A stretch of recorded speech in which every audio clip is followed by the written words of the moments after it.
drinking and driving was to blame for a deadly, devastating crash. If you're going to drink, you cannot get behind the wheel. Hello and welcome back to 8 News. Today we will be discussing drink driving. Alcohol is one of the most widely used drugs. It is a depression which slows down the body by acting on the central nervous system, affecting both physical and mental functioning. No one drives well after drinking alcohol. Simply put, the more you drink, the more likely you are to be involved with a traffic incident. Driving accounts for 1 in 7 crashes in New South Wales where someone dies. In more of a quarter of fatal crashes in New South Wales, the driver is over the legal blood alcohol concentration of 0.05. This is a chart which shows on average how many drinks it takes before getting intoxicated. As you can see, someone weighing 70 kilos takes only 4 drinks before getting intoxicated. Here's a comparison between males and females when it comes to drink driving crashes. Risks are significantly higher for younger drink drivers. In Australia, a third of all drink drivers involved in severe accidents are aged between 17 and 24. Now, let's look at the factors which may encourage drink driving. Firstly, a lack of education may mean that someone doesn't really know about the topic of alcohol, how dangerous it can be to drink and drive, or the negative impacts alcohol has on your body. People often just think that they can get away with drink driving. Let's look at some footage of that we received recently. Hey babe, could I get 1 standard Corona? Sure thing, babe. Here you go. Thank you. Here, babe. Should I drive home tonight? What are the chances of me getting caught? Alright, I'll just drive home.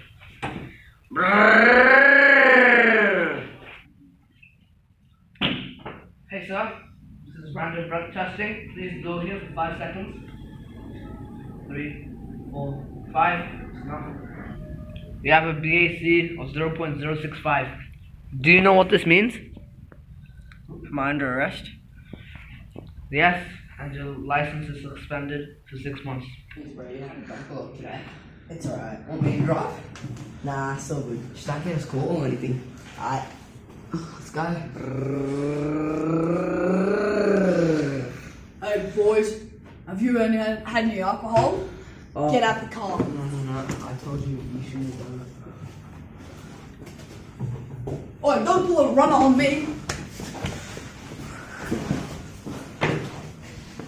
Okay, stop holding up. Just stay there. Oh no. Alright man, you're under arrest for drink driving. Told you, man. Peer pressure significantly affects drink driving. Other teens encourage risky behavior. Let's look at some footage of a teen being peer pressured into drink driving. Thirsty. How good.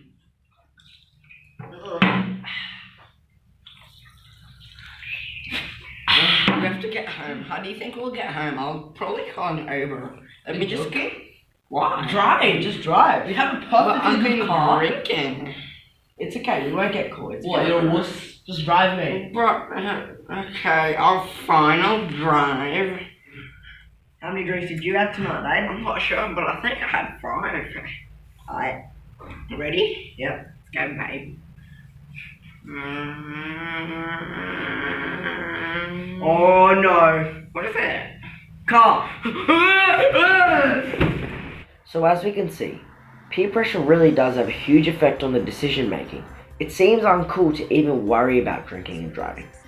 Even though people know drink driving could result in their first DUI offence, they seem to be more concerned about the social issues. Let's talk about the consequences of drinking and driving.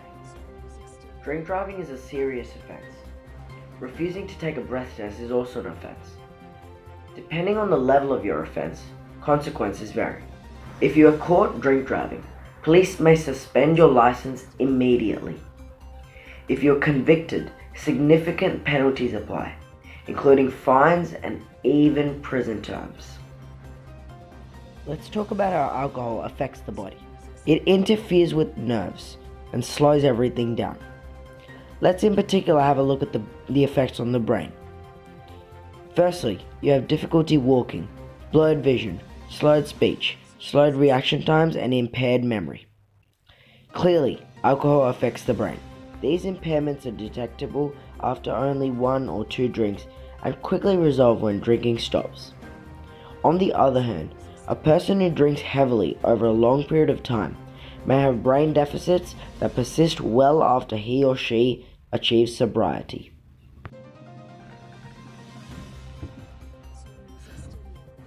Say you want to go out, have some fun, and have some drinks, but you want to get home safely without necessarily spending money on an Uber or a taxi.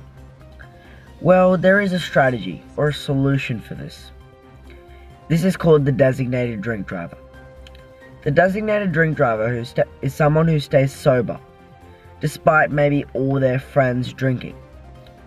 This person needs to be very bold and firm, as if all your friends are drinking, you might fall to peer pressure and drink with them. Although having a good designated driver is a tricky task, it is well worth it, as if you have a good designated driver, you really cut out the risk of getting caught on the road, getting into a car crash, or anything along those lines. You also get a free ride back home. Let's head back to the studio to wrap up the news report on drink driving. You now know what drink driving is. You know some statistics about it. You know the factors that influence it and the consequences of drink driving. You even have your own solution, the designated driver. So now, please, drive safely.